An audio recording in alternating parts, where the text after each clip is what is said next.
प्यारे दर्शकों, तुसीं वेख सकते हो साडे नाल जुड़ चुके ने साबका SGPC मैंबर सरदार अमरिंदर सिंह जी। चंडीगढ़ तो उन्हों का स्वागत करते हैं जी। अमरिंदर सिंह जी, वाहिगुरू जी का खालसा वाहिगुरू जी की फतेह। दो वड्डियां अज पंजाब दे विच घटनावां वापरियां ने जिस दे उपर तुहाडे नाल गलबात असीं करनी है। पहली जिहड़ी घटना है असीं उहनूं मंदभागी भी आखदे हां क्योंकि अजिहा नहीं होना चाहिदा सी। असीं अपने अदारे वल्लों इस गल दी निखेधी करदे हां क्योंकि ਇਹ घटना कोई शोभा नहीं दिंदी हैगी सिख गलियारिਆਂ ਦੇ ਵਿੱਚ।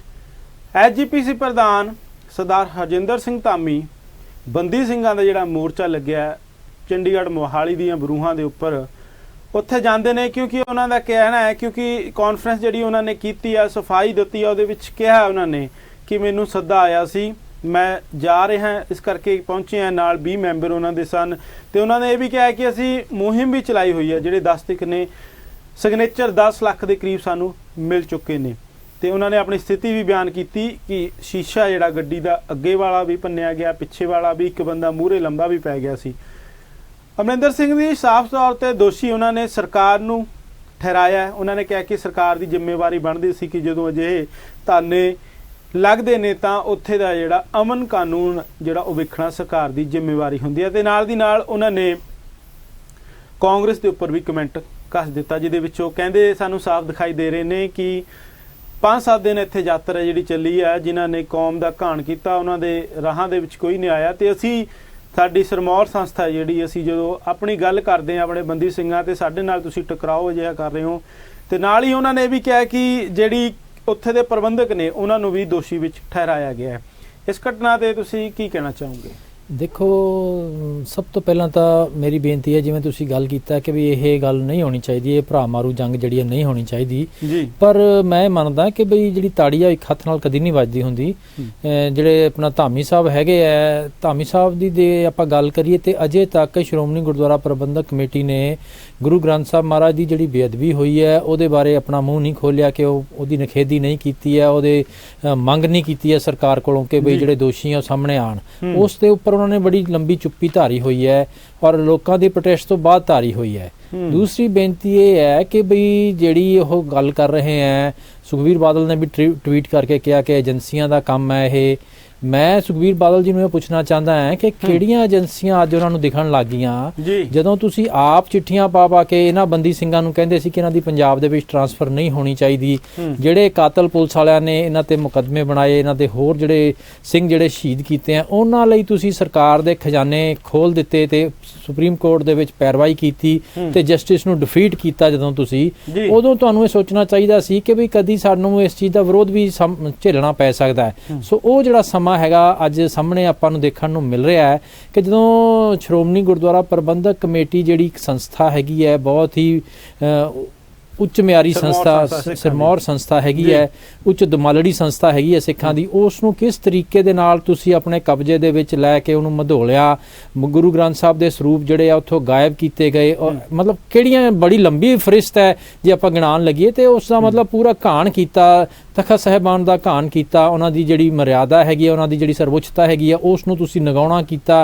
किस तरीके दे नाल तखत साहब दे जथेदार साहब ने हुक्म कीता कि बई PTC चैनल के उपर रिले बंद किया जाए, SGPC अपना चैनल चलावे ते धामी साहब उन्होंने चुप करके बैठे हैं। सो ये जिहड़ियां गल्लां हैगियां पब्लिक दे विच रोह बहुत ज़्यादा हैगा ते मैं समझदा कि उस रोह दा ही जिहड़ा ये सामने अज सानूं देखण नूं मिलिया ते ये ते एक मतलब शहर दा अर्बन एरिए दा माहौल है, पिंडां दे विच दे कदी जाणगे ते इस तो भी मतलब तिखा उन्हां नूं सामना करना पै सकदा हैगा। सो ये चीज़ एक्सपैक्टेड हैगी है कि पब्लिक उन्हां दे विच मतलब उन्हां दे नाल बहुत ही खफा है ते उन्हां नूं कोई बाले उहदे नहीं देखती है उन्होंने सही तरीके दे नाल। ये चीज़ नूं उन्होंने समझ लेना चाहिए तो करैक्टिव मैजर्स धामी साहब नूं अपने आप नूं अकाली दल का हिस्सा ना समझन। श्रोमणी गुरुद्वारा प्रबंधक कमेटी एक अपने आप दे विच एक संस्था हैगी है ते हर सिख दा उहदे उपर राइट हैगा, उसनूं ओह एक झोली च ना पाण ते उहनूं निरपक्ष हो के घट्टो घट्ट हुणे ही मता पा देण कि असी मंग करते हैं पंजाब सरकार तो कि श्रोमणी गुरुद्वारा प्रबंधक कमेटी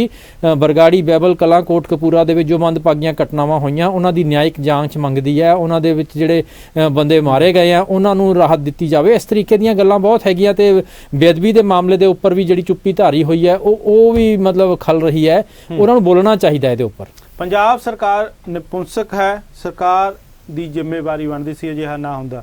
ਇਹ ਸ਼ਬਦਾਂ ਨੂੰ ਕਿਵੇਂ ਲੈਂਦੇ ਹੋ? ਦੇਖੋ, ਪੰਜਾਬ ਸਰਕਾਰ ਨਪੁੰਸਕ ਤਾਂ ਤੁਸੀਂ ਉਹ ਬਣਾਈ ਹੈ, ਤੁਸੀਂ ਉਹ ਪਹਿਲਾਂ ਪੰਜਾਬ ਸਰਕਾਰ 'ਚ ਬੈਠੇ ਸੀਗੇ, ਤੁਸੀਂ ਐਸੀਆਂ ਨੀਤੀਆਂ ਬਣਾਈਆਂ ਕਿ ਪੰਜਾਬ ਸਰਕਾਰ ਪਬਲਿਕ ਨੂੰ ਨਹੀਂ ਡਿਲੀਵਰ ਕਰ ਪਾ ਰਹੀ, ਪਬਲਿਕ ਦੇ ਅਗੇਂਸਟ ਤੁਸੀਂ ਕਰਪਟ ਪੁਲਿਸ ਅਫਸਰਾਂ ਨੂੰ ਪ੍ਰਮੋਟ ਕੀਤਾ ਤੇ ਉਸ ਸਰਕਾਰ ਨੂੰ ਐਸੀ ਲੀਹਾਂ ਦੇ ਉੱਪਰ ਤੋੜ ਦਿੱਤਾ ਕਿ ਉਸ ਦਾ ਹੁਣ ਬੈਕ ਆਣਾ ਬਹੁਤ ਔਖਾ ਹੋਇਆ ਹੈਗਾ। ਅਸੀਂ ਦੇਖ ਹੀ ਰਹੇ ਹਾਂ ਕਿਸ ਤਰੀਕੇ ਦੇ ਨਾਲ ਸਰਕਾਰ ਕਰਪਟ ਅਧਿਕਾਰੀਆਂ ਨੂੰ ਫੜ ਰਹੀ ਹੈ। ਸੋ ਇਹ ਚੀਜ਼ਾਂ ਸਾਰੀਆਂ ਸਾਹਮਣੇ ਹੀ ਹੈ, ਇਹਨੂੰ ਮਤਲਬ ਲੀਹੋਂ ਲਾਉਣ ਦੇ ਵਿੱਚ ਇਹਨਾਂ ਦਾ ਬਹੁਤ ਵੱਡਾ ਹੱਥ ਹੈ। ਪਰ ਗੱਲ ਦੂਸਰੇ ਪਾਸੇ ਜਿਹੜੀ ਇਹ ਹੈ, ਦੂਸਰੀਆਂ ਧਿਰਾਂ ਜਿਹੜੀਆਂ ਕੁਝ ਲੋਕ ਇਹ ਵਿਚਾਰ ਵੀ ਰੱਖਦੇ ਨੇ ਕਿ ਸਾਡੀ ਸਿਰਮੌਰ ਸੰਸਥਾ ਦੇ ਜਿਹੜੇ ਪ੍ਰਧਾਨ ਸਾਹਿਬ ਨੇ ਉਹਨਾਂ ਦਾ ਸਤਿਕਾਰ ਬਹਾਲ ਹੋਣਾ ਚਾਹੀਦਾ ਸੀ, ਕਿਉਂਕਿ ਸੰਸਥਾ ਦੇ ਰਾਹੀਂ ਜੇਕਰ ਅਸੀਂ ਦੇਖਿਆ ਐਜੂਕੇਸ਼ਨ ਦੀ ਗੱਲ ਕੀਤੀ ਜਾਵੇ, ਜੇਕਰ ਧਰਮ ਪ੍ਰਚਾਰ ਦੀ ਗੱਲ ਕੀਤੀ ਜਾਵੇ, ਲਿਟਰੇਚਰ ਦੀ ਗੱਲ ਕੀਤੀ ਜਾਵੇ, ਵੱਖ-ਵੱਖ ਲੰਗਰ ਦੀ ਗੱਲ ਕੀਤੀ ਜਾਵੇ, ਵੱਖ-ਵੱਖ ਬ੍ਰਾਂਚਾਂ ਜਿਹੜੀਆਂ ਐਸਜੀਪੀਸੀ ਦੇ ਵੱਲੋਂ ਅੱਜ ਵੀ ਜਾ ਰਹੀਆਂ। ਇਸ ਗੱਲ ਤੋਂ ਅਸੀਂ ਮੁਨਕਰ ਨਹੀਂ ਕਰ ਰਹਿ ਹੋ ਸਕਦੇ ਕਿ ਕਰੋਨਾ ਕਾਲ ਦੇ ਵਿੱਚ ਵੀ ਵੱਡੀ ਭੂਮਿਕਾ ਜਿਵੇਂ ਵੱਖ-ਵੱਖ ਸੇਵਾਵਾਂ ਵੱਖ-ਵੱਖ ਸੰਸਥਾਵਾਂ ਦੇ ਵੱਲੋਂ ਕੀਤੀਆਂ ਗਈਆਂ ਨੇ, ਐਸਜੀਪੀਸੀ ਦੇ ਵੱਲੋਂ ਵੀ ਉਹ ਬਤੌਰ ਆਪਣੀ ਮੁੱਖ ਭੂਮਿਕਾ ਸਮਝਦੇ ਹੋਏ ਉਹਨਾਂ ਨੇ ਕੀਤੀ ਹੈ ਤੇ ਅੱਜ ਵੀ ਜਾਰੀ ਨੇ। ਕਈ ਥਾਵਾਂ ਦੇ ਉੱਪਰ ਸੇਵਾਵਾਂ ਅੱਜ ਵੀ ਚੱਲ ਰਹੀਆਂ ਨੇ। ਰਹਿਤ ਮਰਿਆਦਾ ਨੂੰ ਲੈ ਕੇ ਜਿਹੜੀਆਂ ਵੱਖ-ਵੱਖ ਵਿਚਾਰਧਾਰਾਵਾਂ ਨੂੰ ਏਕਤਾ ਦੇ ਵਿੱਚ ਪਰੋਣ ਦੇ ਅੱਜ ਵੀ ਯਤਨ ਹੋ ਰਹੇ ਨੇ। ਜੇਕਰ ਪ੍ਰਚਾਰਕਾਂ ਦੀ ਗੱਲ ਕੀਤੀ ਜਾਵੇ, ਪ੍ਰਚਾਰਕ ਆਪਣੀ ਪੂਰਜੋਰ ਅਪੀਲ ਕਰ ਰਹੇ ਨੇ, ਪਿੰਡਾਂ ਦੇ ਵਿੱਚ ਜਾ ਕੇ ਪ੍ਰਚਾਰ ਕਰ ਰਹੇ ਨੇ।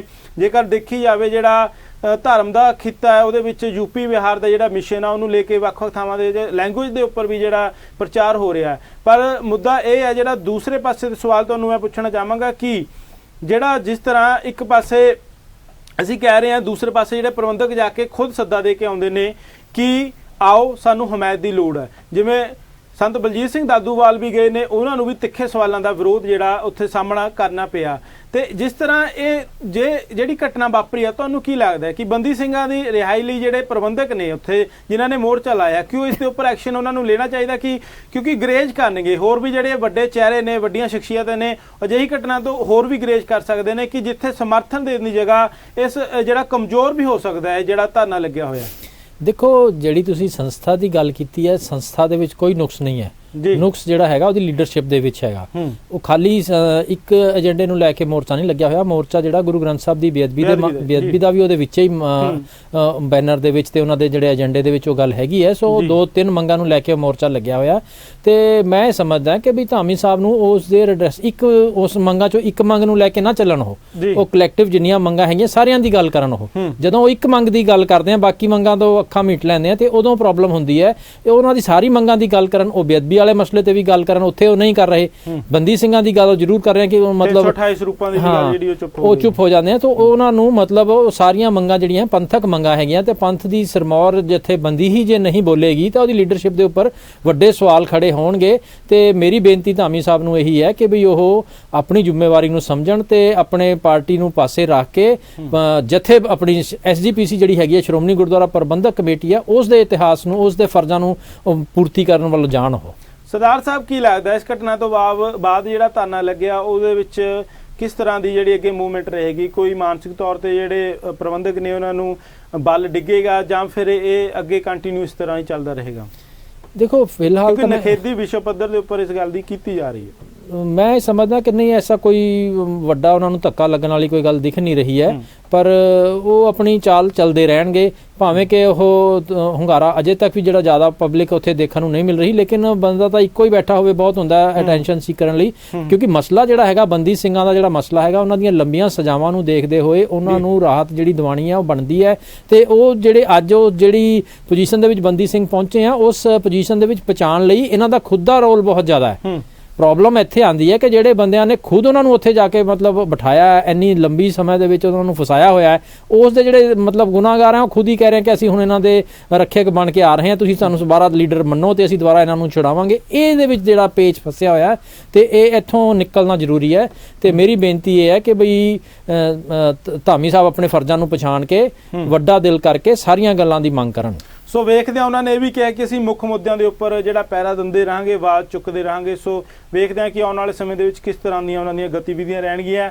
ਤੇ ਦੂਸਰਾ ਜਿਹੜੀ ਗੱਲ ਇਹ ਹੈ, ਅਸੀਂ ਇਹ ਵੀ ਚਾਹੁੰਦੇ ਹਾਂ ਕਿ ਦਰਸ਼ਕਾਂ ਨੂੰ ਇਹ ਜਾਣਕਾਰੀ ਵੀ ਦੇ ਦਿੱਤੀ ਜਾਵੇ ਕਿ ਜਿਹੜਾ ਧਰਨਾ ਮੋਹਾਲੀ ਤੇ ਚੰਡੀਗੜ੍ਹ ਦੇ ਬਾਰਡਰ ਦੇ ਉੱਪਰ ਲੱਗਿਆ ਹੋਇਆ ਹੈ, ਬੰਦੀ ਸਿੰਘਾਂ ਦੀ ਰਿਹਾਈ ਨੂੰ ਲੈ ਕੇ ਤੇ ਗੁਰੂ ਗ੍ਰੰਥ ਸਾਹਿਬ ਮਹਾਰਾਜ ਦੀ ਬੇਅਦਬੀ ਨੂੰ ਲੈ ਕੇ ਜਿਹੜੇ ਸ਼ਹੀਦ ਹੋਏ ਨੇ ਗੁਰੂ ਗ੍ਰੰਥ ਸਾਹਿਬ ਦੇ ਸਤਿਕਾਰ ਦੇ ਲਈ, ਉਹਨਾਂ ਦੇ ਵਿੱਚ ਕਿਹੜੇ ਮੁੱਖ ਚਿਹਰੇ ਜਾਂ ਕੁਝ ਜਿਹੜੇ ਆਗੂ ਨੇ ਜਿਹੜੇ ਲੀਡ ਕਰ ਰਹੇ ਨੇ ਇਸ ਵੇਲੇ ਧਰਨੇ ਨੂੰ? ਦੇਖੋ ਉਹਦੇ ਵਿੱਚ ਮੈਂ ਸਮਝਦਾ ਕਿ ਵੀ ਇੱਕ ਤਾਂ ਜਥੇਦਾਰ ਆਪਣਾ ਹਵਾਰਾ ਸਾਹਿਬ ਦੇ ਪਿਤਾ ਜੀ ਅੱਜ ਉੱਥੇ ਮੌਜੂਦ ਸੀਗੇ, ਉਹਨਾਂ ਨੇ ਵੀ ਭਾਸ਼ਣ ਦਿੱਤਾ ਹੈਗਾ। ਉਸ ਤੋਂ ਬਾਅਦ ਜਿਹੜੇ ਉਹ ਪੰਜ ਪਿਆਰਿਆਂ ਦੀ ਇੱਕ ਸੰਸਥਾ ਬਣੀ ਹੋਈ ਹੈਗੀ ਆ, ਉਹ ਬੰਦੇ ਉੱਥੇ ਬੈਠੇ ਹੈਗੇ ਆ, ਖੰਡਾ ਜੀ ਬੈਠੇ ਹੈਗੇ ਆ। ਸੋ ਇਸ ਤਰੀਕੇ ਦੀਆਂ ਕਈ ਜਥੇਬੰਦੀਆਂ ਹੈਗੀਆਂ ਤੇ ਜਿਹੜੇ ਸ਼ਹੀਦ ਹੋਏ ਆ ਸਿੰਘ, ਉਹਨਾਂ ਦੇ ਪਰਿਵਾਰਕ ਮੈਂਬਰ ਵੀ ਉੱਥੇ ਹੈਗੇ ਆ। ਸੋ ਇਹ ਕਈ ਜਥੇਬੰਦੀਆਂ ਰਲ ਕੇ ਮਤਲਬ ਇਸ ਮੋਰਚੇ ਦੇ ਵਿੱਚ ਬੈਠੀਆਂ ਤੇ ਇਹ ਆਪਣੀ ਚਾਲੇ ਚੱਲ ਰਹੇ ਆ ਇਹ, ਤੇ ਇਹ ਚੱਲਦੇ ਰਹਿਣਗੇ। ਤੇ ਪੰਥ ਜਿਹੜਾ ਹੈਗਾ ਭਾਵੇਂ ਕਿ ਘਰਾਂ ਦੇ ਵਿੱਚੋਂ ਠੰਡ ਦੇ ਵਿੱਚ ਨਿਕਲ ਕੇ ਉੱਥੇ ਨਹੀਂ ਆ ਰਿਹਾ, ਲੇਕਿਨ ਪੰਥਕ ਸੈਂਟੀਮੈਂਟ ਉਹਨਾਂ ਦੇ ਨਾਲ ਹੈਗਾ। ਤੇ ਕੋਈ ਪੰਜਾਬ ਦਾ ਜਿਹੜਾ ਪੰਥਕ ਮਤਲਬ ਸੈਂਟੀਮੈਂਟ ਵਾਲਾ ਬੰਦਾ ਹੈਗਾ, ਉਹ ਇਹ ਨਹੀਂ ਚਾਹੁੰਦਾ ਕਿ ਵੀ ਬੰਦੀ ਸਿੰਘ ਜਿਹੜਿਆਂ ਨੂੰ ਦੀ ਰਿਹਾਈ ਨਾ ਹੋਵੇ, ਗੁਰੂ ਗ੍ਰੰਥ ਸਾਹਿਬ ਦੇ ਸਰੂਪਾਂ ਦੀ ਜਿਹੜੀ ਨਿਰਾਦਰ ਹੋਇਆ ਹੈਗਾ ਉਸ ਦਾ ਇਨਸਾਫ ਨਾ ਮਿਲੇ। ਐਸੀ ਗੱਲ ਕੋਈ ਨਹੀਂ ਚਾਹੁੰਦਾ, ਹਰ ਬੰਦਾ ਇਹ ਚਾਹੁੰਦਾ। ਤੇ ਇਸ ਸੈਂਟੀਮੈਂਟ ਨੂੰ ਜੇ ਉਹ ਇਨਕੈਸ਼ ਕਰਨਾ ਚਾਹੁੰਦੇ ਆ ਧਾਮੀ ਸਾਹਿਬ ਕਿ ਬਈ ਇਹਨੂੰ ਵਾਪਸ ਆਪਾਂ ਕਿਸੇ ਤਰੀਕੇ ਸੁਖਬੀਰ ਦੀ ਝੋਲੀ 'ਚ ਪਾ ਦਈਏ, ਤੇ ਮੈਂ ਇਹਨਾਂ ਨੂੰ ਇਹ ਬੇਨਤੀ ਕਰਾਂਗਾ ਕਿ ਉਹਦੀ ਝੋਲੀ 'ਚ ਪਾਣਾ ਤਾਂ ਮਹਾਰਾਜ ਦੇ ਹੱਥ 'ਚ ਹੈਗਾ, ਪਰ ਉਹ ਘੱਟੋ ਘੱਟ ਮੰਗ ਤਾਂ ਕਰਨ ਨਾ ਬੇਅਦਬੀ ਵਾਲੇ ਮਸਲੇ ਦੇ ਉੱਪਰ। ਬੇਅਦਬੀ ਦੇ ਦੋਸ਼ੀਆਂ ਨੂੰ, ਗੁਨਾਹਗਾਰਾਂ ਨੂੰ ਸਜ਼ਾ ਦਿਵਾਉਣ ਦੀ ਮੰਗ ਕਿਉਂ ਨਹੀਂ ਕਰ ਰਹੇ ਹੋ? ਤੇ ਜਦੋਂ ਇਸ ਮਸਲੇ ਦੇ ਉੱਪਰ ਅਸੀਂ ਗੱਲ ਹੀ ਕਰ ਰਹੇ ਹਾਂ ਤਾਂ ਤੁਸੀਂ ਕਿਵੇਂ ਵੇਖਦੇ ਹੋ, ਜਿਵੇਂ ਆਵਾਮ ਦਾ ਜਿਵੇਂ ਲੋਕਤੰਤਰ ਦੇ ਵਿੱਚ ਆਵਾਮ ਦੀ ਆਵਾਜ਼ ਹੁੰਦੀ ਹੈ ਤਾਂ ਉਹਦੇ ਉੱਪਰ ਸਰਕਾਰਾਂ ਝੁਕ ਜਾਂਦੀਆਂ, ਤਾਨਾਸ਼ਾਹ ਜਦੋਂ ਝੁਕ ਜਾਂਦੇ ਨੇ ਤਾਂ ਸਰਕਾਰਾਂ ਵੱਡੀਆਂ ਗੱਲ ਨਹੀਂ ਹੁੰਦੀ ਲੋਕਤੰਤਰ ਦੇ ਵਿੱਚ। ਜੀਰਾ ਫੈਕਟਰੀ ਦੀ ਗੱਲ ਅਸੀਂ ਵੇਖੀ ਹੈ, ਉਦਾਹਰਨ ਸਾਡੇ ਅੱਗੇ ਹੈ, ਲੋਕ ਨਹੀਂ ਝੁਕੇ, ਝੁਕਾਉਣ ਦੀ ਕੋਸ਼ਿਸ਼ ਕੀਤੀ ਗਈ। ਤੇ ਦਿੱਲੀ ਵਾਲਾ ਮੋਰਚਾ ਅਸੀਂ ਵੇਖਿਆ ਕਿਸਾਨਾਂ ਦਾ। ਤੇ ਇਸ ਮੋਰਚੇ ਨੂੰ ਤੁਸੀਂ ਕਿਵੇਂ ਵੇਖਦੇ ਹੋ ਕਿ ਕਿਉਂਕਿ ਇੱਕ ਮੋਰਚਾ ਬਰਗਾੜੀ ਦੇ ਵਿੱਚ ਵੀ ਲੱਗਿਆ ਹੋਇਆ, ਜਿਹੜੇ ਕਿ ਗੁਰੂ ਗ੍ਰੰਥ ਸਾਹਿਬ ਮਹਾਰਾਜ ਜੀ ਬੇਅਦਬੀ ਦੀ ਗੱਲ ਕੀਤੀ ਜਾਵੇ, ਉਹਨਾਂ ਦੇ ਵਾਰਿਸ ਆ ਜਿਹੜੇ ਉਹ ਬੈਠੇ ਨੇ ਇਨਸਾਫ ਦੇ ਲਈ 7 ਸਾਲ ਤੋਂ ਉੱਪਰ ਜਿਹੜਾ ਸਮਾਂ ਹੋ ਗਿਆ। ਤੇ ਜਿਹੜਾ ਇਸ ਮੋਰਚੇ ਨੂੰ ਤੁਸੀਂ ਕਿਵੇਂ ਵੇਖਦੇ ਹੋ ਕਿ ਇਹ ਮੋਰਚਾ ਜਿਹੜਾ ਇੱਕ ਖੜੋਤ ਆ ਗਈ ਸੀ ਪੰਥ ਦੇ ਵਿੱਚ, ਉਹਨੂੰ ਅੱਗੇ ਕਿਵੇਂ ਜਿਹੜਾ ਚਲਾ ਸਕੇਗਾ ਜੀ? ਦੇਖੋ ਅੱਜ ਦੇ ਇਨਸੀਡੈਂਟ ਦੇ ਨਾਲ ਇਹ ਇੱਕ ਮੋਰਚਾ ਜਿਹੜਾ ਹੈਗਾ, ਇਹਨਾਂ ਦਾ ਇਸ਼ੂਜ਼ ਜਿਹੜੇ ਹੈਗੇ ਆ ਉਹ ਸੈਂਟਰ ਸਟੇਜ ਤੇ ਤਾਂ ਆ ਹੀ ਗਏ ਆ। ਕੱਲ ਦੀਆਂ ਸਾਰੀਆਂ ਅਖਬਾਰਾਂ ਦੇ ਵਿੱਚ, ਸਾਰੇ ਮੀਡੀਆ ਦੇ ਵਿੱਚ ਇੱਕ ਹਲਚਲ ਮਚ ਗਈ ਹੈ ਕਿ ਧਾਮੀ ਸਾਹਿਬ ਤੇ ਅਟੈਕ ਹੋ ਗਿਆ। ਸੋ ਇਸ ਅਟੈਕ ਦੇ ਨਾਲ ਭਾਵੇਂ ਉਹਨਾਂ ਨੇ ਤਾਂ ਇਸ ਤਰੀਕੇ ਦਾ ਵੀ ਕਈਆਂ ਨੇ ਕਹਿਤਾ ਕਿ ਜਾਨਲੇਵਾ ਹਮਲਾ ਕੀਤਾ, ਸੋ ਉਹਨੂੰ ਮਤਲਬ ਜਿਵੇਂ ਜਿਵੇਂ ਦਾ ਰੂਪ ਮੀਡੀਆ ਆਪਣੇ ਹਿਸਾਬ ਨਾਲ ਦੇ ਰਿਹਾ, ਉਹਦੇ ਨਾਲ ਮਤਲਬ ਘਰ ਘਰ ਦੇ ਵਿੱਚ ਇੱਕ ਸੁਨੇਹਾ ਤਾਂ ਇਹ ਪਹੁੰਚ ਹੀ ਗਿਆ ਕਿ ਲੋਕਾਂ ਨੇ ਮੋਰਚਾ ਲਾਇਆ ਹੋਇਆ ਬੰਦੀ ਸਿੰਘਾਂ ਦੀ ਰਿਹਾਈ ਦੇ ਲਈ, ਜਿਹੜੀ ਸਿੱਖ ਸੰਗਤ ਹੈ ਉੱਥੇ ਬੈਠੀ ਹੈ। ਸੋ ਇਹਦਾ ਇੱਕ ਮੈਸੇਜ ਤਾਂ ਗਿਆ ਹੀ ਹੈਗਾ, ਤੇ ਇਹਦਾ ਮੈਨੂੰ ਲੱਗਦਾ ਕਿ ਉਹਨਾਂ ਨੂੰ ਜਿਹੜਾ ਲਾਭ ਇਸ ਮੁੱਦੇ ਦੇ ਉੱਪਰ ਜਿਹੜਾ ਹੈਗਾ ਫੋਕਸ ਦੁਬਾਰਾ ਹੋ ਰਿਹਾ ਹੈ। ਤੇ ਹੁਣ ਅਸੀਂ ਦੂਸਰੇ ਮਸਲੇ ਵੱਲ ਵੀ ਜਿਹੜਾ ਵਧਦੇ ਹਾਂ। ਪੰਜਾਬ ਦਾ ਜਿਹੜਾ ਦੂਸਰਾ ਮਸਲਾ ਹੈ, ਇਹਦੇ ਵਿੱਚ ਜੇਕਰ ਗੱਲ ਕੀਤੀ ਜਾਵੇ, ਵਿੱਤ ਮੰਤਰੀ, ਸਾਬਕਾ ਵਿੱਤ ਮੰਤਰੀ, ਪਹਿਲਾਂ ਬਾਦਲ ਪਰਿਵਾਰ ਦੇ ਵਿੱਚੋਂ ਜਿਹੜਾ ਆਉਂਦੇ ਨੇ ਮਨਪ੍ਰੀਤ ਸਿੰਘ ਬਾਦਲ, ਪਹਿਲਾਂ ਜੇਕਰ ਅਕਾਲੀ ਦਲ ਭਾਜਪਾ ਦੀ ਗੱਲ ਕੀਤੀ ਜਾਵੇ ਉਸ ਵੇਲੇ ਵੀ ਵਿੱਤ ਮੰਤਰੀ ਦੇ ਅਹੁਦੇ ਤੇ ਰਹੇ ਨੇ। ਇਸ ਤੋਂ ਬਾਅਦ ਕੈਪਟਨ ਅਮਰਿੰਦਰ ਸਿੰਘ ਦੀ ਜਿਹੜੀ ਵਜ਼ਾਰਤ ਸੀ ਉਹਦੇ ਵਿੱਚ ਵੀ ਰਹੇ ਨੇ ਵਿੱਤ ਮੰਤਰੀ ਦੇ ਅਹੁਦੇ ਤੇ।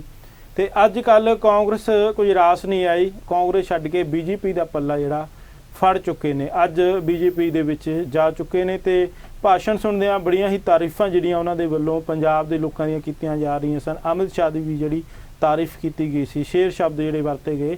ਕਿਵੇਂ ਵੇਖਦੇ ਹੋ ਕਿ ਪੰਜਾਬ ਦੇ ਵਿੱਚ ਇਸ ਤਰ੍ਹਾਂ ਜਿਹੜਾ ਦਲ ਬਦਲੂ ਵਾਲਾ ਸਿਸਟਮ ਹੈ ਇਹ ਕਿੰਨਾ ਕਾਰਗਰ ਹੈ, ਜਿਹੜਾ ਕਿ ਜਿਸ ਤਰ੍ਹਾਂ ਉਹ ਬੀਜੇਪੀ ਨੂੰ ਸੋਚ ਰਹੇ ਨੇ ਕਿ ਬੀਜੇਪੀ ਪੰਜਾਬ ਦੇ ਲਈ ਇੱਕ ਵੱਡੀ ਪਲੇਟਫਾਰਮ ਸਿੱਧ ਹੋਵੇਗੀ, ਪੰਜਾਬ ਦਾ ਭਲਾ ਬੀਜੇਪੀ ਪਾਰਟੀ ਕਰ ਪਾਏਗੀ, ਕਿ ਪੰਜਾਬ ਦੇ ਕੋਲ ਹੁਣ ਕੋਈ ਹੋਰ ਖੇਤਰੀ ਪਾਰਟੀ ਨਹੀਂ ਹੋਵੇਗੀ ਜਾਂ ਕਿ ਪੰਜਾਬ ਦੇ ਲੋਕ ਬੀਜੇਪੀ ਨੂੰ ਅਪਣਾਉਣ ਲੈਣਗੇ ਜਲਦੀ ਹੀ? ਦੇਖੋ ਪੰਜਾਬ ਦਾ ਭਲਾ ਬੀਜੇਪੀ ਕਰ ਪਾਏਗੀ ਜਾਂ ਨਹੀਂ ਕਰ ਪਾਏਗੀ ਇਹ ਵੱਖਰਾ ਸਵਾਲ ਹੈ, ਪਰ ਬੀਜੇਪੀ ਮੈਨੂੰ ਲੱਗਦਾ ਕਿ ਮਨਪ੍ਰੀਤ ਬਾਦਲ ਦਾ ਭਲਾ ਜ਼ਰੂਰ ਥੋੜਾ ਬਹੁਤਾ ਕਰ ਦੇਗੀ।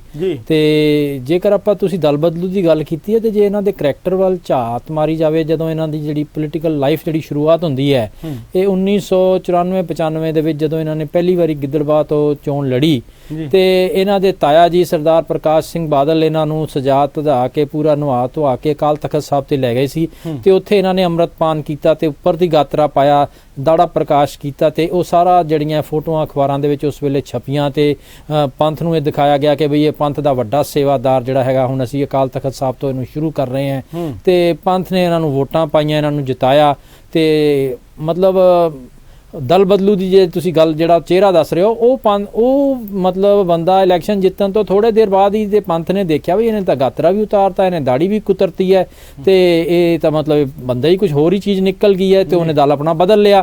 ਫਿਰ ਉਹ ਤੱਕੜੀ ਦਾ ਮਫਲਰ ਪਾ ਕੇ ਗਲੇ ਦੇ ਵਿੱਚ ਉਹ ਕਈ ਸਾਲ ਉਸਨੇ ਆਪਣੀ ਰਾਜਨੀਤੀ ਆਪਣੇ ਤਾਏ ਦੀ ਫੰਗਾਂ ਥੱਲੇ ਕੀਤੀ ਤੇ ਉਸ ਤੋਂ ਬਾਅਦ ਜਦੋਂ ਉਹਦਾ ਸੁਖਬੀਰ ਬਾਦਲ ਦੇ ਨਾਲ ਜਦੋਂ ਮਨਮੁਟਾਵ ਸ਼ੁਰੂ ਹੋਇਆ ਤੇ ਅਸੀਂ ਦੇਖਿਆ ਕਿ ਉਹਨੇ ਆਪਣੀ ਇੱਕ ਨਵੀਂ ਪਾਰਟੀ PPP ਬਣਾਈ ਤੇ PPP ਬਣਾ ਕੇ ਉਸਨੇ ਖਟਕੜ ਕਲਾਂ ਜਾ ਕੇ ਭਗਤ ਸਿੰਘ ਦੀ ਸਮਾਧ ਦੇ ਉੱਪਰੋਂ ਮਿੱਟੀ ਚੱਕ ਕੇ ਮੱਥੇ ਦੇ ਉੱਪਰ ਮਲੀ ਤੇ ਉਹਦੀਆਂ ਵੀਡੀਓ ਵਾਇਰਲ ਕੀਤੀਆਂ ਕਿ ਮੈਂ ਇਹਦੀ ਸਹੁੰ ਖਾਂਦਾ, ਮੈਂ ਹੁਣ ਪੰਜਾਬ ਲਈ ਇਹ ਕਰ ਦਾਂਗਾ, ਉਹ ਕਰ ਦਾਂਗਾ।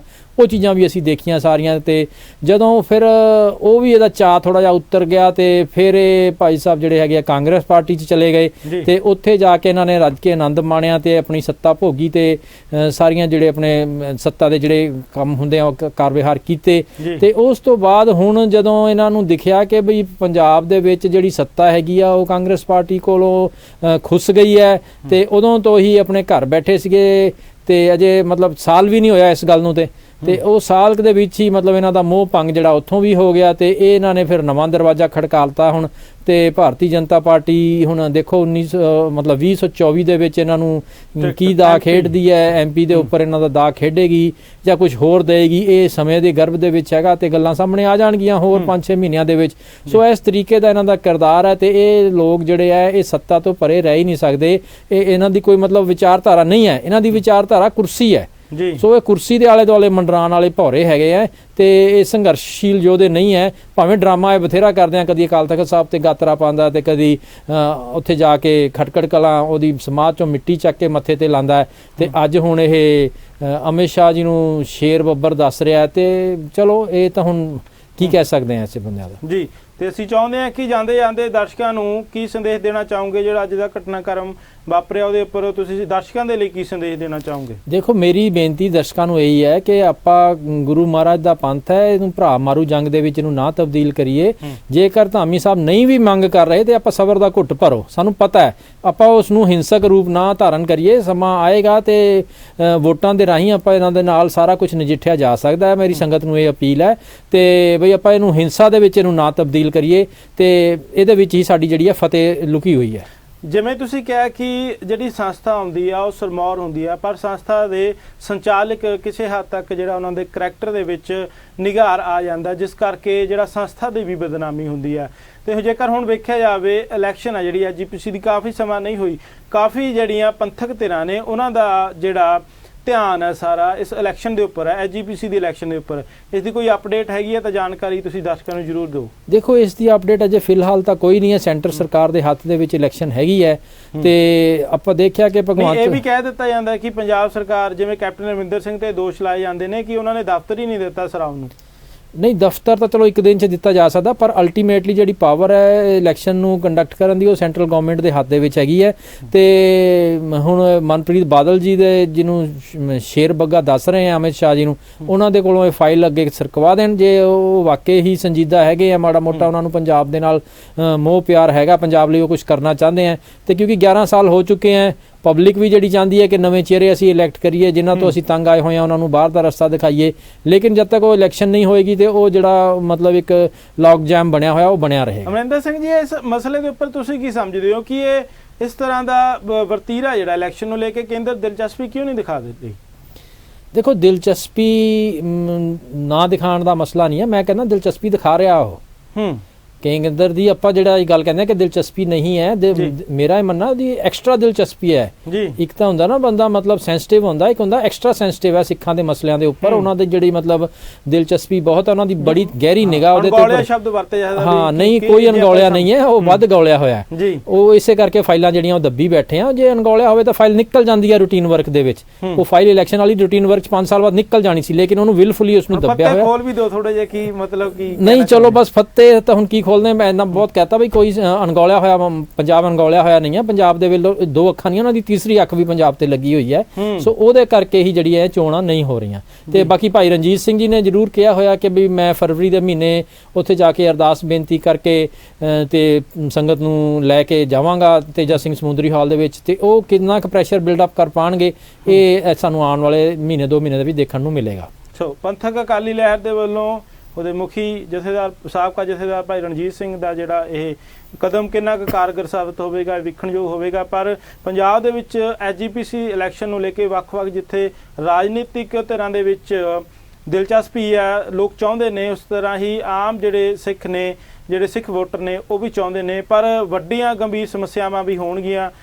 ਸਰਦਾਰ ਸਾਹਿਬ ਕੀ ਜਿਹੜੀ ਸਹਿਜਧਾਰੀ ਵਾਲਾ ਮਸਲਾ ਕਿੱਥੇ ਜਿਹੜਾ ਅੜਕਿਆ ਹੋਇਆ ਹੈ? ਦੇਖੋ ਸਹਿਜਧਾਰੀ ਵਾਲਾ ਮਸਲਾ ਤਾਂ ਆਲਰੇਡੀ ਮੇਰੇ ਹਿਸਾਬ ਨਾਲ ਡਿਸਾਈਡਡ ਹੀ ਹੈ, ਸੁਪਰੀਮ ਕੋਰਟ ਤੋਂ ਵੀ ਡਿਸਾਈਡ ਹੋ ਗਿਆ, ਪਾਰਲੀਮੈਂਟ ਤੋਂ ਵੀ ਡਿਸਾਈਡ ਹੋ ਗਿਆ ਕਿ ਸਾਬਤ ਸੂਰਤ ਬੰਦਾ ਹੀ ਜਿਹੜਾ ਹੈ, ਸਾਬਤ ਸੂਰਤ ਸਿੱਖ ਜਿਹੜਾ ਹੈਗਾ ਉਹੀ ਇਹਦੇ ਵਿੱਚ ਵੋਟਰ ਹੋਏਗਾ। ਤੇ ਮੈਂ ਇਹ ਮੰਨਦਾ ਕਿ ਵੀ ਜਦੋਂ ਵੋਟਰ ਜੇ ਸਹੀ ਬਣ ਜਾਂਦੇ ਆ ਤੇ ਅੱਗੇ ਮੈਂਬਰ ਵੀ ਸਹੀ ਹੀ ਚੁਣੇ ਜਾਣਗੇ। ਜਦੋਂ ਵੋਟਰ ਹੀ ਗਲਤ ਹੋਣਗੇ ਤੇ ਉਹ ਗਲਤ ਬੰਦਾ ਇਲੈਕਟ ਹੋ ਸਕਦਾ ਹੈ। ਤੇ ਪ੍ਰਾਇੋਰਟੀ ਜਿਹੜੀ ਹੈ ਸਹੀ ਵੋਟਰ ਬਣਾਉਣ ਦੀ ਹੋਣੀ ਚਾਹੀਦੀ ਹੈ। ਸਾਨੂੰ ਆਪਾਂ ਇਸ ਸੈਂਟੀਮੈਂਟ ਨੂੰ ਨਹੀਂ ਕਹਿ ਸਕਦੇ ਕਿ ਹਰ ਇੱਕ ਬੰਦੇ ਨੂੰ ਵੋਟ ਪਾਉਣ ਦਾ ਅਧਿਕਾਰ ਹੈ, ਹਰ ਬੰਦੇ ਨੂੰ ਵੋਟ ਪਾਉਣ ਦਾ ਅਧਿਕਾਰ ਹੈ। ਇੱਕ ਬੜਾ ਸੈਂਸਿਟਿਵ ਇਸ਼ੂ ਹੈ, ਇਹਦੇ ਵਿੱਚ ਗੁਰਸਿੱਖਾਂ ਨੂੰ ਹੀ ਮੇਰੇ ਹਿਸਾਬ ਨਾਲ ਵੋਟ ਪਾਉਣ ਦਾ ਅਧਿਕਾਰ ਹੋਣਾ ਚਾਹੀਦਾ ਹੈ। ਬਾਕੀ ਗੁਰਦੁਆਰਾ ਸਾਹਿਬ ਤਾਂ ਹਰੇਕ ਲਈ ਖੁੱਲਾ ਹੈ, ਉੱਥੇ ਹਰ ਬੰਦਾ ਜਾ ਸਕਦਾ, ਹਰ ਬੰਦਾ ਉੱਥੇ ਬਹਿ ਕੇ ਪਾਠ ਕਰ ਸਕਦਾ, ਹਰ ਬੰਦਾ ਪ੍ਰਸ਼ਾਦ ਛਕ ਸਕਦਾ, ਹਰ ਬੰਦੇ ਨੂੰ ਲੰਗਰ ਪ੍ਰਸ਼ਾਦ ਦਿੱਤਾ ਜਾਂਦਾ ਹੈ, ਬੰਦਗੀ ਹਰ ਬੰਦਾ ਕਰ ਸਕਦਾ। ਜਦੋਂ ਗੱਲ ਮੈਨੇਜਮੈਂਟ ਦੀ ਆਉਂਦੀ ਹੈ ਤੇ ਮੈਨੇਜਮੈਂਟ ਦੇ ਵਿੱਚ ਉਸ ਥਾਟ ਦੇ ਬੰਦੇ, ਉਸ ਸਾਈਕੀ ਦੇ ਬੰਦੇ ਜਿਹੜੇ ਆ ਉਹੀ ਬੰਦੇ ਇੰਟਾਈਟਲਡ ਹੋਣੇ ਚਾਹੀਦੇ ਆ, ਹੋਰ ਬੰਦਿਆਂ ਨੂੰ ਉਹਦੇ ਵਿੱਚ ਇੰਟਰਫੇਅਰ ਨਹੀਂ ਕਰਨਾ ਚਾਹੀਦਾ ਤੇ ਉਹਨਾਂ ਦੀ ਖੁਦ ਵੀ ਮਤਲਬ ਦਿਲਚਸਪੀ ਨਹੀਂ ਹੋਣੀ ਚਾਹੀਦੀ। ਹੁਣ ਮੇਰੀ ਦਿਲਚਸਪੀ ਕਿਉਂ ਹੋਵੇ ਕਿ ਮੈਂ ਕਿਸੇ ਦੀ ਮਸਜਿਦ 'ਚ ਜਾ ਕੇ ਚੌਧਰ ਕਰਾਂ ਕਿ ਜੀ ਇਹਦੇ ਵਿੱਚ ਮੈਨੂੰ ਮੈਨੇਜਮੈਂਟ 'ਚ ਪਾਓ, ਜਦੋਂ ਮੇਰਾ ਫੇਥ ਹੀ ਨਹੀਂ ਆ। ਉਹ ਮੈਂ ਕਿਸੇ ਮੰਦਿਰ ਦੇ ਵਿੱਚ ਜਾ ਕੇ ਕਿਉਂ ਕਰਾਂ, ਮੈਂ ਕਿਸੇ ਚਰਚ ਦੇ ਵਿੱਚ ਜਾ ਕੇ ਕਿਉਂ ਕਹਾਂ ਕਿ ਮੈਨੂੰ VOTING ਰਾਈਟ ਉੱਥੇ ਦਿਓ, ਜਿਸ ਚੀਜ਼ ਨੂੰ ਮੈਂ ਮੰਨਦਾ ਹੀ ਨਹੀਂ ਆ, ਮੇਰਾ ਉੱਥੇ ਮਤਲਬ ਹੀ ਨਹੀਂ ਹੈ। ਪਰ ਮੈਂ ਜੇ ਉੱਥੇ ਜਾ ਕੇ ਮੰਗ ਰਿਹਾ ਤਾਂ ਦੈਟ ਮੀਨਸ ਮੇਰੀ ਜਿਹੜੀ ਮਨਸ਼ਾ ਉਹਦੇ ਵਿੱਚ ਖੋਟ ਹੈ ਤੇ ਮੈਂ ਵਿਲਫੁਲੀ ਜਾ ਕੇ ਉੱਥੇ ਡਿਸਟਰਬੈਂਸ ਕ੍ਰੀਏਟ ਕਰਨਾ ਚਾਹੁੰਦਾ। ਇਸ ਭਾਵਨਾ ਨੂੰ ਸਾਨੂੰ ਸਮਝਣਾ ਚਾਹੀਦਾ ਹੈ ਜੀ। ਸੋ ਜਿਵੇਂ ਤੁਸੀਂ ਇੱਕ ਪਾਸੇ ਜਿਹੜਾ ਕਿਹਾ ਕਿ SGPC ਦੀ ਇਲੈਕਸ਼ਨ ਨੂੰ ਲੈ ਕੇ ਤੀਸਰੀ ਅੱਖ ਕੇਂਦਰ ਦੀ ਖੁੱਲੀ ਹੈ ਤੇ SGPC ਪ੍ਰੈਜ਼ੀਡੈਂਟ ਵੱਲੋਂ ਵੀ, ਸੁਖਬੀਰ ਸਿੰਘ ਬਾਦਲ ਵੱਲੋਂ ਵੀ ਇਹ ਕਿਹਾ ਕਿ ਸਰਕਾਰ ਹੈ ਜਿਹੜੀ ਉਹ ਇਹ ਅਜਿਹਾ ਕੁਝ ਕਰਵਾ ਰਹੀ ਹੈ। ਇਹ ਬਿਆਨ ਕਿਤੇ ਆਪਸ ਵਿੱਚ ਮਿਲਦੇ ਦਿਖਾਈ ਦੇ ਰਹੇ ਨੇ? ਦੇਖੋ ਮੈਂ ਨਹੀਂ ਮੰਨਦਾ ਕਿ ਵੀ ਇਹ ਜਿਹੜਾ ਧਾਮੀ ਸਾਹਿਬ ਦੇ ਉੱਪਰ ਜਿਹੜਾ ਖਿੱਚਤੂ ਹੋਈ ਹੈ ਸਰਕਾਰ ਨੇ ਕਰਵਾਈ ਹੈ। ਸਰਕਾਰ ਤੇ ਉਹਨਾਂ ਨੂੰ ਪ੍ਰੋਟੈਕਟ ਕਰ ਰਹੀ ਹੈ। ਜੇ ਸਰਕਾਰ ਉਹਨਾਂ ਨੂੰ ਵਾਕਈ ਚੱਲਦਾ ਕਰਨਾ ਚਾਹਵੇ ਤੇ ਅੱਜ ਇਲੈਕਸ਼ਨ ਡਿਕਲੇਅਰ ਕਰਾ ਦੇ ਤੇ ਲੋਕੀ ਉਹਨਾਂ ਨੂੰ ਤੋੜ ਦੇਣਗੇ। ਪਰ ਸਰਕਾਰ ਉਹਨਾਂ ਨੂੰ ਉੱਥੇ ਬਿਠਾ ਰੱਖਿਆ ਸਰਕਾਰ ਨੇ, ਕਿਉਂਕਿ ਉਹ ਸਰਕਾਰ ਦਾ ਮਤਲਬ ਜਿਹੜਾ ਪੱਖ ਹੈ ਉਹ ਉਸ ਨੂੰ ਕਿਤੇ ਨਾ ਕਿਤੇ ਉਹਦੇ ਵਿੱਚੋਂ ਸਰਕਾਰ ਨੂੰ ਲੱਗਦਾ ਕਿ ਵੀ ਇਸ ਇੱਥੇ ਸੁਰੱਖਿਅਤ ਹੈ, ਐਸੇ ਬੰਦੇ ਸਾਨੂੰ ਚਾਹੀਦੇ ਆ ਇੱਥੇ। ਸੋ ਉਹ ਇਹ ਉਹਨਾਂ ਦਾ ਕਹਿਣਾ ਵਾਜਬ ਨਹੀਂ ਹੈ, ਕਿਉਂਕਿ ਉਹ ਅੱਜ ਉਹ ਕਹਿ ਰਿਹਾ ਕਿ ਵੀ ਏਜੰਸੀਆਂ ਦਾ ਕੰਮ ਹੈ। ਏਜੰਸੀਆਂ ਦਾ ਸੁਮੇਧ ਸੈਣੀ ਤਾਂ ਉਹਨਾਂ ਦਾ ਖਾਸ ਯਾਰ ਹੈ ਜੀ। ਤੇ ਏਜੰਸੀ ਕੌਣ ਹੈ, ਕਿਹੜੀ ਏਜੰਸੀ ਹੈ ਫਿਰ? ਜੇ ਉਹ ਸੁਮੇਧ ਸੈਣੀ ਤਾਂ ਉਹਨਾਂ ਦੇ ਨਾਲ ਬੈਠਾ ਹੈ, ਮਨਿੰਦਰ ਬਿੱਟਾ ਉਹਨਾਂ ਦੇ ਘਰ ਆਣ ਜਾਣ ਹੈ। ਸੋ ਐਸੇ ਬੰਦਿਆਂ ਨਾਲ ਜਦੋਂ ਤੁਸੀਂ ਪਿੰਗਾਂ ਝੂਟ ਰਹੇ ਹੋ ਤੇ ਫਿਰ ਕਿਹੜੀ ਏਜੰਸੀ ਹੋਗੀ ਜਿਹੜੀ ਕਿ ਬਈ ਹਿੰਦੁਸਤਾਨ ਸਰਕਾਰ ਦੇ ਬਾਹਰ ਦੀ ਏਜੰਸੀ ਕੋਈ ਆ ਗਈ ਇੱਥੇ ਕਿ ਜਿਹਨੇ ਕੰਮ ਕਰਾਤਾ?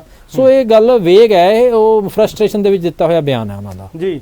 ਬਈ ਅੱਜ ਦਾ ਜਿਹੜਾ ਸ਼ੋਅ ਹੈ ਜੀ, ਇਹਦੇ ਵਿੱਚ ਤੁਸੀਂ ਆਪਣਾ ਕੀਮਤੀ ਸਮਾਂ ਦਿੱਤਾ, ਅਸੀਂ ਬਹੁਤ ਬਹੁਤ ਧੰਨਵਾਦ ਕਰਦੇ ਹਾਂ ਤੁਹਾਡਾ ਜੀ। ਸੋ ਧੰਨਵਾਦ ਜੀ, ਸਤਿ ਸ਼੍ਰੀ ਅਕਾਲ। ਧੰਨਵਾਦ ਜੀ, ਬਹੁਤ ਬਹੁਤ।